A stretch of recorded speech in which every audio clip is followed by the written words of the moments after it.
So, I want to thank everyone for coming. Barigalus. Welcome. Special thanks to State Department and U.S. Embassy for coming, as well as Peace Corps staff for showing your support. This is Elizabeth Sofia Espinosa, and I am David Amaru Stein Fernandez, and we are both Peace Corps volunteers working here in Armenia. And, excuse me.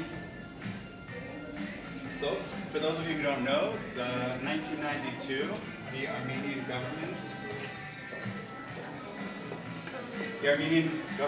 extended an invitation to the U.S. Peace Corps, and on December 10th, 1992, which is only about a week away, the first volunteers came here to help work on, or help Armenians with English education and economic development. Since then, we've had 800 volunteers come, and those initial volunteers started the beginning of a 20-year, very successful and very productive partnership. Today we have 90 volunteers working across Armenia in 10 different regions, including Yerevan, and we work on, again, education and economic development. In addition to these primary assignments, we also work on different initiatives, one of them being HIV/AIDS education and awareness. We hope to raise awareness about HIV/AIDS pandemic by working with counterparts and counter organizations or partner organizations such as the American Corner here in Yerevan. So, without further ado, we will start our presentation on the art and times of Keith Haring. So, Keith Haring was a very famous American artist. He was very famous during the 1980s, 1990s, and since then his work is probably some of the most recognizable artwork that you see anywhere in the world. He was truly a pioneer in his approach to art, also his philosophies on who should be able to access and appreciate art. This is Keith working here. So during this presentation we will go over a few things. The environment in which Keith worked in and developed his artwork. We'll also discuss his start, which was in the New York City subway systems. We'll discuss his quick rise to fame and different projects that he worked on throughout the entire world, not only the US. We'll talk a little bit about the genre in which his art fits best in, which is pop art. So we'll talk a little bit about the history of that, along with his influences and some of his major themes. Lastly, we'll talk about his legacies and a little bit about World AIDS Day, which is sort of the reason why we're here together now. So, as I mentioned, he has works still today all around the world. These include graffiti work, paintings, murals, public murals, and sculptures. As you can see, his approach was whimsical or playful to raising issues that were very important, such as HIV/AIDS, youth disenfranchisement. Is that a word? Yeah. And he was influenced by many pop artists like Andy Warhol. And as a child, he was also very highly influenced by his father, who was a cartoonist. He was born in 1958 in Pittsburgh, Pennsylvania, or just outside of Pittsburgh, rather. And he moved to New York in 1978 to study at the School for Visual Arts. Now, before we get into his work, we just want to set a tone for the place that he developed his work and worked. So, this picture is of Times Square in New York City. A lot of you may see this when you think of New York today, but I just want to point out that New York was a little bit different in the 1980s. This is a photo of the same street, the same intersection during the 1980s. It's a little bit different. In the other slide, you may think it was a bit more welcoming towards tourists, a little bit safer. It was maybe not as much in the 1980s. Since Keith Haring's time and his work there in the 80s, there have been a lot of improvements throughout New York City. Most of them over the last 20 years are due to increase in commercialization and also investment. A lot of the cleanup had to do with a mayor of New York City during the 1990s, Mayor Giuliani, who many of you may be aware of. Mayor Giuliani was very focused on increasing the quality of life throughout New York City. He expanded the police force by 40,000, so there was a much larger presence of police on the streets. With that, there was a sharp decline in crime and sort of maybe attitude or grittiness within the city. Under Giuliani, the New York Police Department worked with the policy of broken windows policing, which is a theory that if the police crack down on all crimes, large and small, especially on the small ones, such as graffiti, turnstile jumping, which is when people don't pay for the subway, they jump over the entrance gate. Also drug possession and aggressive begging, that there would be a status of order that all people will respect. So due to this, the crime, as I mentioned, in New York City was cut by 50% during the 1990s, which is why we have New York City a little bit different today. Okay. So in the 1980s, crime was definitely one of the larger issues. The crime rate in New York City was twice as high as the national level. Crime such as prostitution was highly visible throughout the city. One of the major problems in New York City was the crack cocaine epidemic, which hit the impoverished parts of New York City in 1984 to 1985. Crack is the most addictive form of cocaine, and it is very cheap to produce and to buy, which increased its availability and wide use, especially among poor communities. Crack has major negative physical and psychological effects on its users. The crack cocaine epidemic is also associated with a large increase in violent crimes, especially for minority groups. AIDS was first observed in the United States in 1981. As this type of disease had never been seen before, there followed a great deal of misinformation and fear across America, especially in large cities such as New York City. Greed. Productivity, growth, jobs, and opportunities swelled in America during the 1980s. The center of this growth was Wall Street. As opposed to stock market investments, it was the bond market and leveraged buyouts that fueled the growth and wealth of Wall Street traders. Overreaching led to many scandals, imprisonments, and bankruptcies unseen in any other time in history. So graffiti was also very rampant during the 80s. Graffiti first started in Philadelphia, Pennsylvania, during the 60s and came to New York City in the 70s. Originally, graffiti artists targeted subway trains, and by tagging them or writing their names or their crew names or gang names, they were able to spread their reputation across New York City.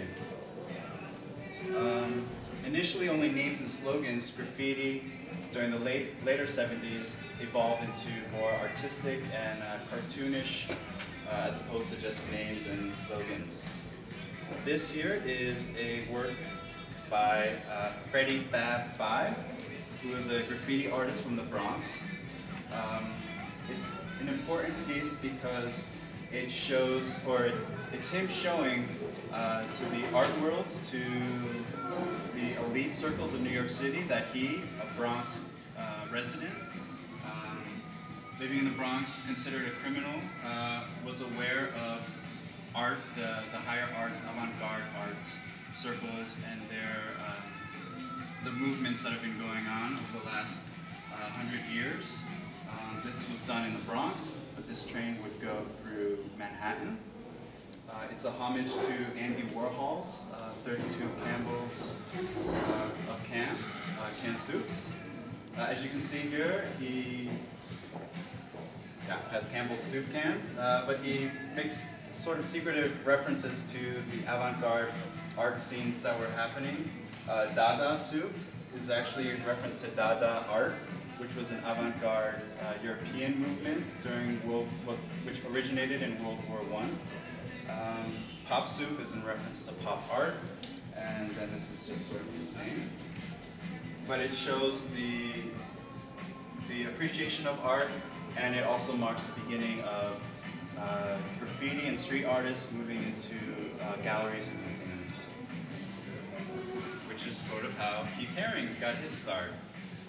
Here we have a piece by Keith Haring, which he did as graffiti in the subway systems of New York City.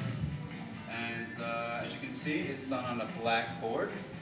This board is actually an advertisement space, but when no one was paying for the advertisement space, it was just covered with black paper.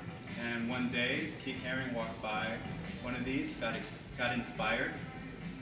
And according to him, in many interviews, he went up to the street, got some white chalk, came back down, and started to do art.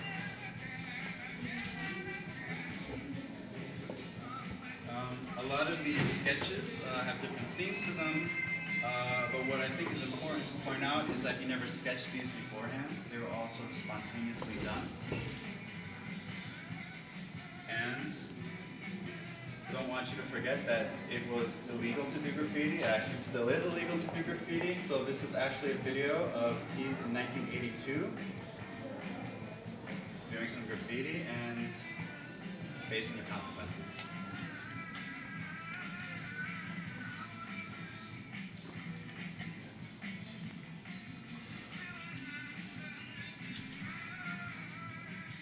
I think it's important to know that there's a lot of fluidity in the way he uses his hands, the chalk, and typically went pretty fast, but in this case not fast enough.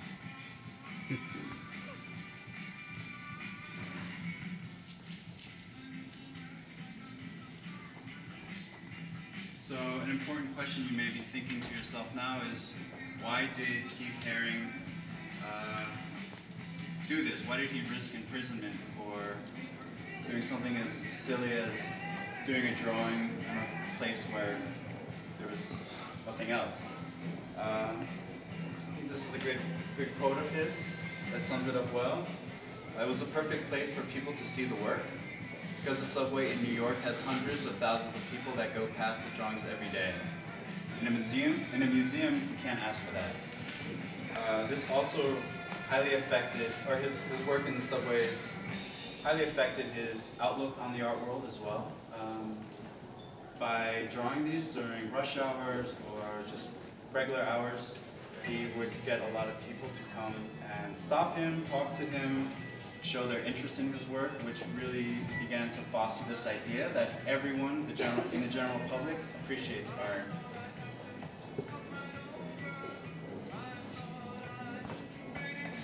So at the end of Keith's second year at S3A, he decided to leave the school and pursue a career as a professional artist. In 1982, Keith had his first one-man exhibit in New York City, which he worked on with LA2, another street artist. Within a year, Keith had major shows in Europe and in Asia. He had 53 one-man shows in over 9 countries while he was alive. Now we would like to share some of the mediums that Keith used within his work.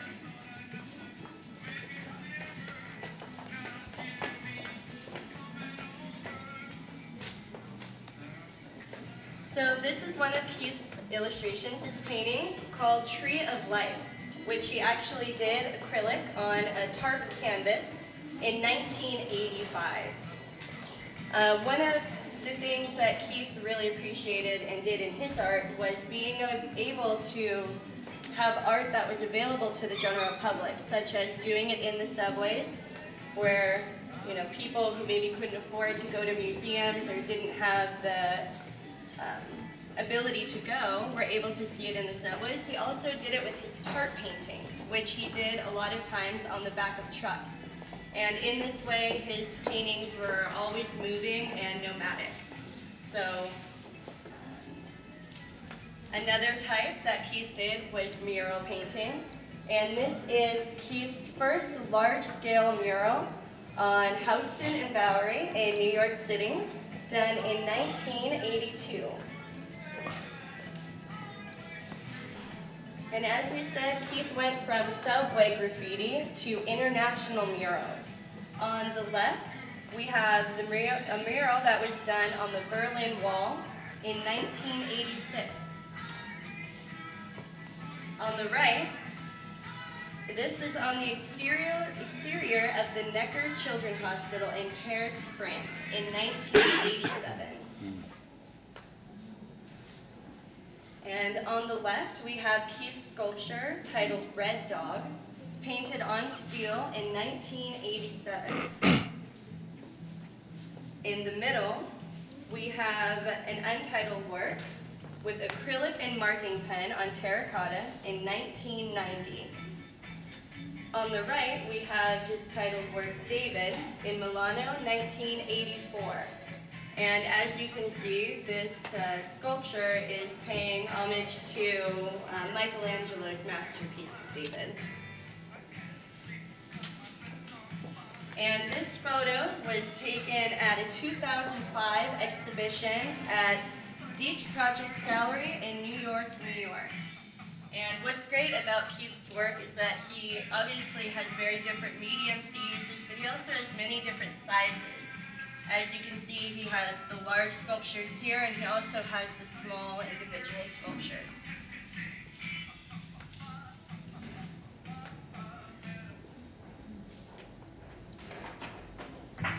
This is a great video that Keith created, and his images are grouped together with electronic and new age dance music that began in the 1980s.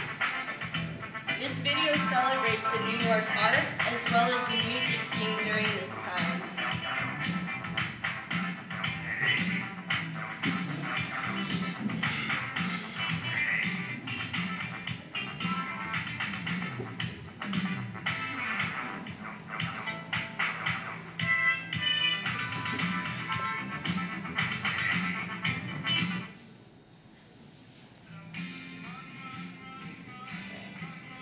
So Keith was also friends with many musicians as well as artists in the 1980s that helped to celebrate his work with themselves. On the left, we have a picture of Grace Jones in a body painting done by Keith. And they would come and do photo shoots with him and let him use their bodies as a canvas. And on the right, we have Madonna, who actually performed at one of Keith's birthday parties. And as you can see, she took his artwork and was able to make it into clothing for herself. So he had great relationships with many artists who helped to show his work in different ways.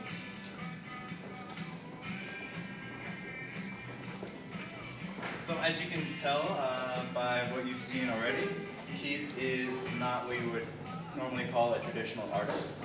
His artwork can be fit into the pop art movement. Pop art is a movement that emerged in the 1950s, first in England and then in the United States. Pop art presents a challenge to traditions of fine art by including imagery that comes from popular culture. In pop art, materials sometimes are used in non-traditional ways. It employs aspects of mass culture, such as advertising, comic books, and ordinary cultural objects that you would see every day in culture. It emphasizes elements of any given culture, most often through the use of humor. So here we have two pretty good representations of pop art. On the left we have Roy Lichtenstein's Maybe.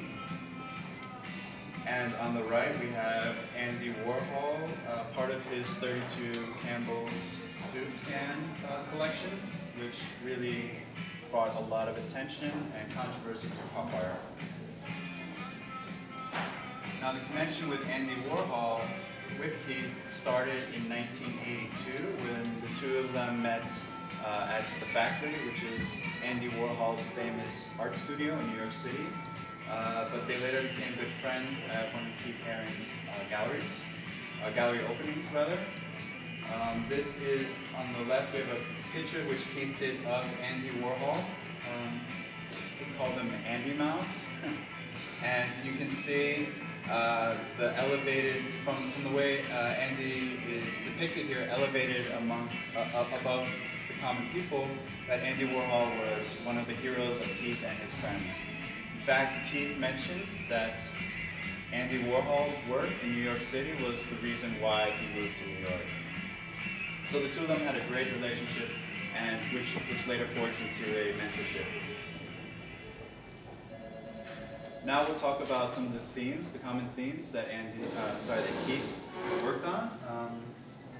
Sorry, I forgot to mention this before, but what's interesting about Andy and Keith is that Andy Warhol took a sort of more refined and fine art approach to whimsical and playful themes, whereas Keith Haring, as you'll see, took a whimsical, playful approach to addressing serious themes. One of those was oppression. These are two illustrations, part of a piece called Free South Africa. For those of you who don't know, during the 80s and early 90s, South Africa had an official system called apartheid, which oppressed the black part of the population by the white minority. And obviously this is against that. Next we have a mural which Keith did in New York City, which is called Crack is Whack. It was done in 1986. It's done on a handball court, which are very famous in some parts of New York City. This was actually initially done without any permission. It was done in secret, but once officials became aware of it, they loved it so much that they agreed to take care of it and protect it, and it's still there today. Here is Keith after he painted it with some of the kids from the community. And as each handball court has two sides, this is the other side of it, also quite large. He also used the theme of greed a lot. Here we have a piece on the, that was done in 1988 here, and this piece was done in 1984. Both of them are untitled.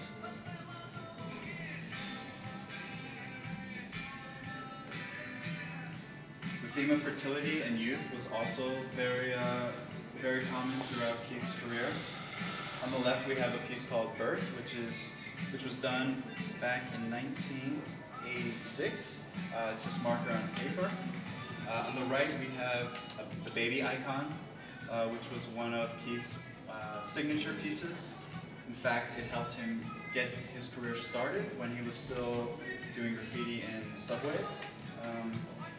When he was working in subways and people would stop him to talk to him, he actually had buttons made which had this baby icon with movement rays around it, or movement lines, that he would give to them so that he would spread his images even further. Here are two untitled sculptures celebrating diversity, and they were both done in 1986.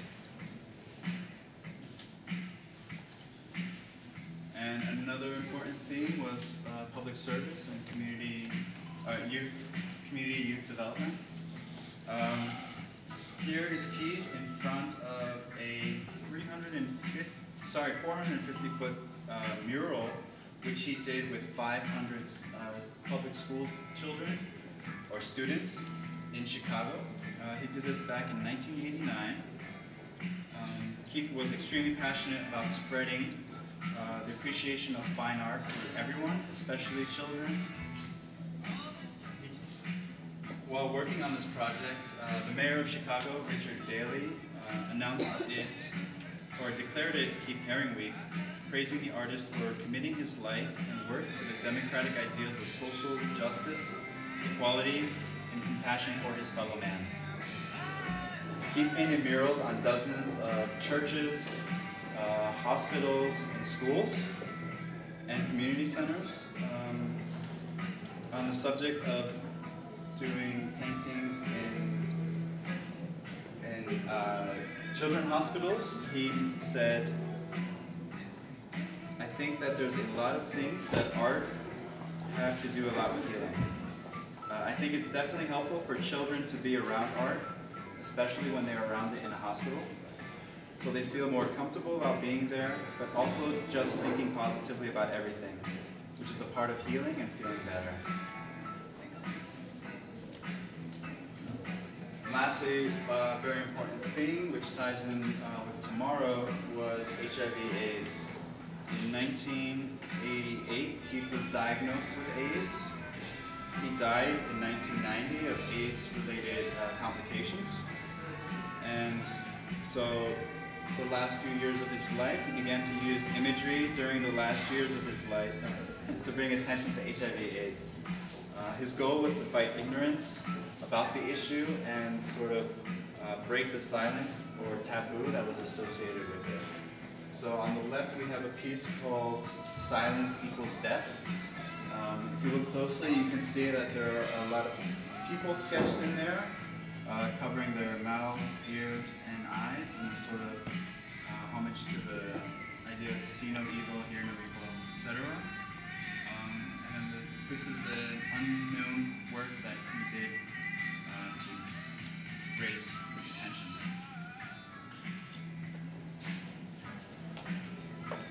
Okay, so another legacy of Keith's was the pop shop.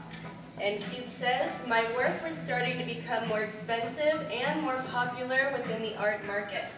Those prices meant that only people who could afford big art prices could have access to the work.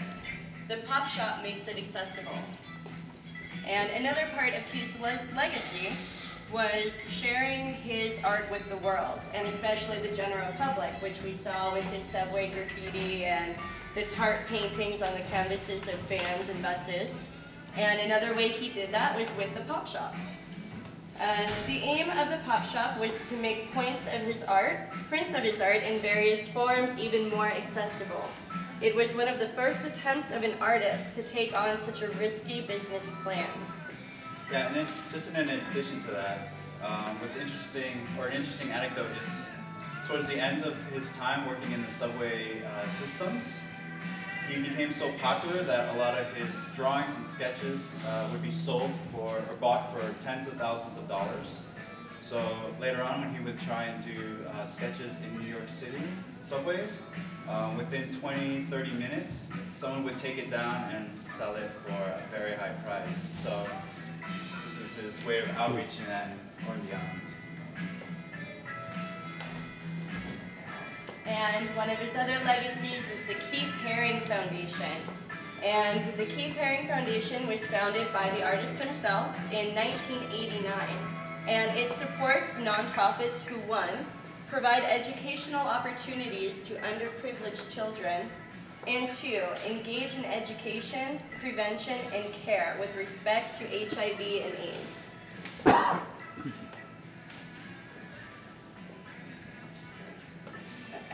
So, with World AIDS Day being tomorrow, we wanted to speak a little bit more about World AIDS Day itself and some of the information that we've gathered about events going on this weekend.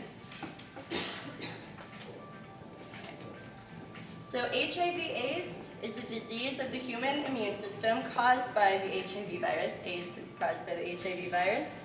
Since its discovery, AIDS has caused over 30 million deaths, and as of 2010, approximately 34 million people have contracted HIV globally.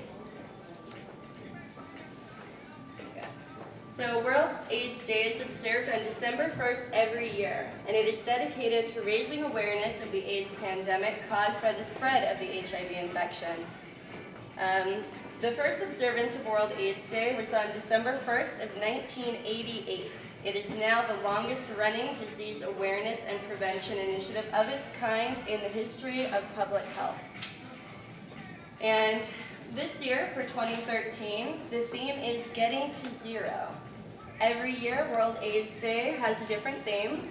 In the past, some of the themes have included campaigns such as One World, One Hope, Children Living in a World with AIDS, and Stop AIDS, Keep the Promise, as well as many other inspiring themes.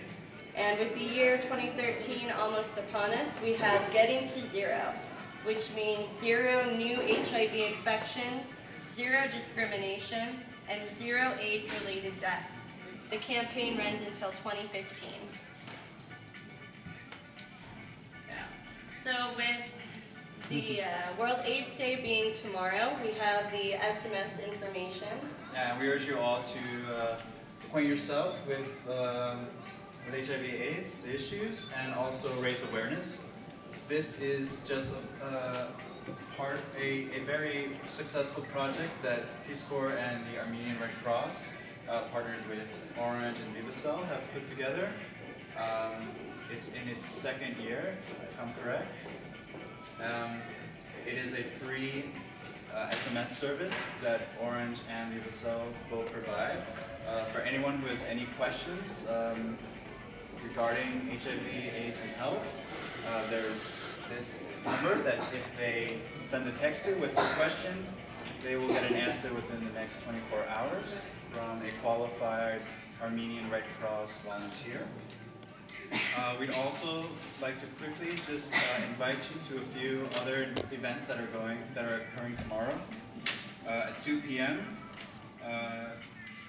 the group called Real World, Real People. Yes, thank you. Are inviting everyone to the Charles Aznavour Square to participate in an interactive game devoted to the World AIDS Day. During the game, participants will be asked questions on the topic, and correct answers will earn a chance for prizes, which include photos with celebrities. From 5 to 7 p.m., there will be a film screening at the Chamber Music Hall and a certificate of public appreciation, which will be distributed to those who provide professional support to people who live with AIDS and their families. There is also a march happening tomorrow in Banazor for anyone who's going to be up in that area. It will start at 3 o'clock at Hike Square, and it will be run by New Generation NGO. And the Armenian Red Cross will show a movie in recognition of HIV/AIDS. This film will be shown at the, sorry for if I mispronounce it, Narikatsi Art Institute, love, merci, which will begin at 3 p.m. And we have information about that film screening. Also, we have some postcards which have this information here for you, and also some pamphlets about Peace Corps and our successful partnership with the Armenian people and government the last 20 years. Are there any questions? Okay. Well, great. Thank you for coming today, and we hope you enjoyed it. Yeah, thank you very much for this lecture. It was great. Great, thank you. All right. Thank you. Thanks a lot.